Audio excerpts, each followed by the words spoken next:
दोस्तों, शास्त्रों में बताया गया है कि जो कोई व्यक्ति शनिदेव की इस कथा को पढ़ता है या ध्यान से पूरा सुनता है, तो उसके सारे दुख दर्द दूर हो जाते हैं।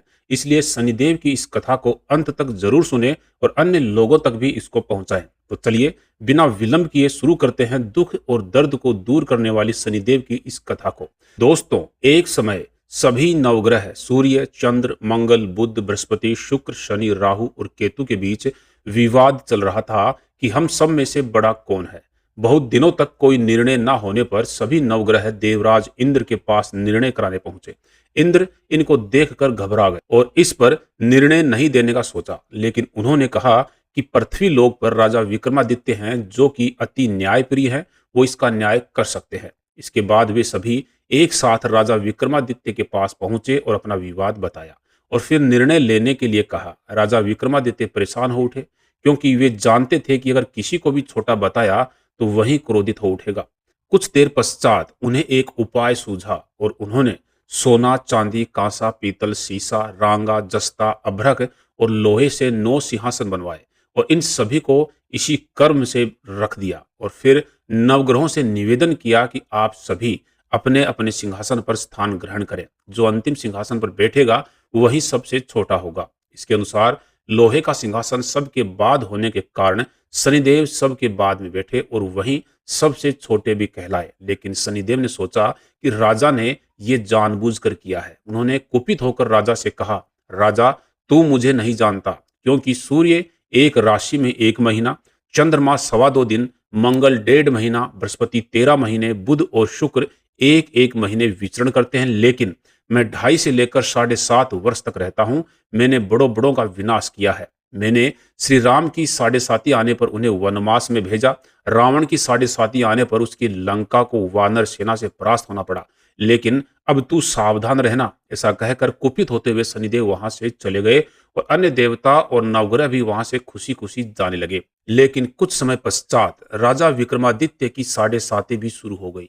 तब शनिदेव घोड़ों के सौदागर बनकर और बहुत से बढ़िया किस्म के घोड़े अपने साथ लेकर राजा विक्रमादित्य के महल में पहुंचे। राजा ये समाचार सुनकर अपने अश्वमेघपाल को घोड़े खरीदने की आज्ञा दी और उसने कई अच्छे अच्छे घोड़े खरीदे और एक सर्वोत्तम घोड़ा सवारी हेतु राजा को दे दिया। राजा जैसे ही उस घोड़े पर बैठा, घोड़ा सरपट वन की ओर भागा और घने जंगल में पहुंचकर गायब हो गया और राजा भूखा प्यासा वन में भटकता रहा। तब एक ग्वाले ने उसे पानी पिलाया। राजा ने प्रसन्न होकर उसे अपनी सोने की अंगूठी दी। वह अंगूठी देकर राजा जोगी का भेष बनाकर अपने नगर की ओर चल दिया।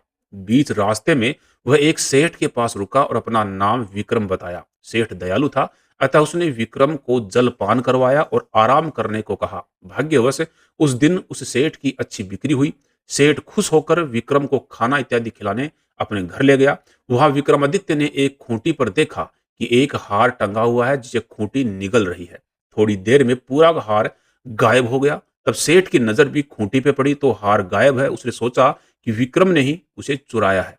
उसने विक्रम को सुरक्षा कर्मियों के हवाले कर दिया। राजा विक्रमादित्य की हालत शनिदेव के कोप से बहुत ही दयनीय हो चुकी थी। फिर वहां के राजा ने भी विक्रमादित्य को चोर घोषित कर हाथ पैर बांध करके शहर से बाहर फिकवा दिया। अब शहर के बाहर से एक तेली अपनी बैलगाड़ी ले जा रहा था। उसने राजा विक्रमादित्य को देखा और उसे दया आ गई। उसने उसे अपनी बैलगाड़ी में बिठा लिया। उस समय तक 7.5 विक्रमादित्य की कुंडली से समाप्त हो चुकी थी। बारिश का मौसम आ चुका था। जोगी बने राजा विक्रमादित्य राग मल्हार गाने लगे। तब वह जिस नगर में थे वहां की राजकुमारी मन भाविनी को इतना भाया कि वह मन ही मन यह प्रण कर लिया था कि वह इस राग मल्हार गाने वाले से ही विवाह करेगी। उसने दासी को ढूंढने भेजा। दासी ने बताया कि वह एक चोर है, परंतु राजकुमारी नहीं मानी। अगले ही दिन उठते ही वह अनशन पर बैठ गई। विवाह करेगी तो उसी से ही। उसे बहुत समझाने पर भी जब वह राजकुमारी नहीं मानी तो राजा ने उस योगी को यानी कि विक्रमादित्य को बुलवाया और विवाह की तैयारी करने को कहा। फिर उसका विवाह राजकुमारी के साथ हो गया।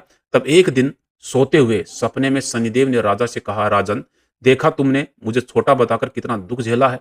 तब राजा ने उनसे क्षमा मांगी और प्रार्थना की, हे शनिदेव, जैसा दुख मुझे दिया है ऐसा दुख किसी और को ना देना।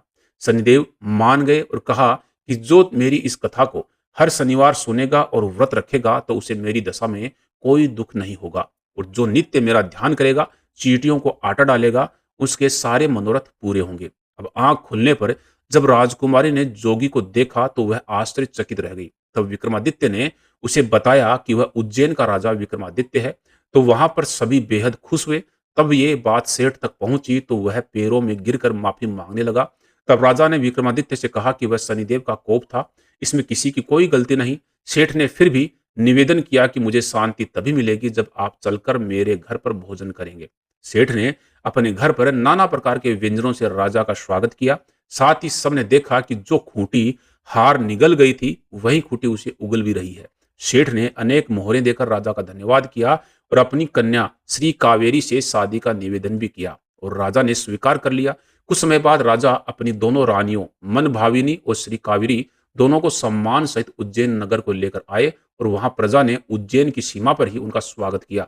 सारे नगर में दीपमाला हुई और सबने खुशी बनाई। राजा ने घोषणा की कि मैंने शनिदेव को सबसे छोटा बताया था, जबकि असल में वही सर्वोपरि हैं। तब से सारे राज्य में शनिदेव की पूजा तथा कथा नियमित रूप से होने लगी।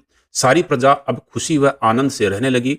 जो व्यक्ति इस शनिदेव की कथा को सुनता है या पढ़ता है तो उनके सारे दुख दर्द दूर हो जाते हैं। शनिवार व्रत के दिन इस कथा को अवश्य पढ़ना चाहिए। इस कथा को अपने परिवार वालों और दोस्तों के साथ में शेयर करें और उन्हें भी शनिदेव की कृपा का भागीदार बनाएं और सच्चे मन से कमेंट बॉक्स में लिखें, जय शनिदेव।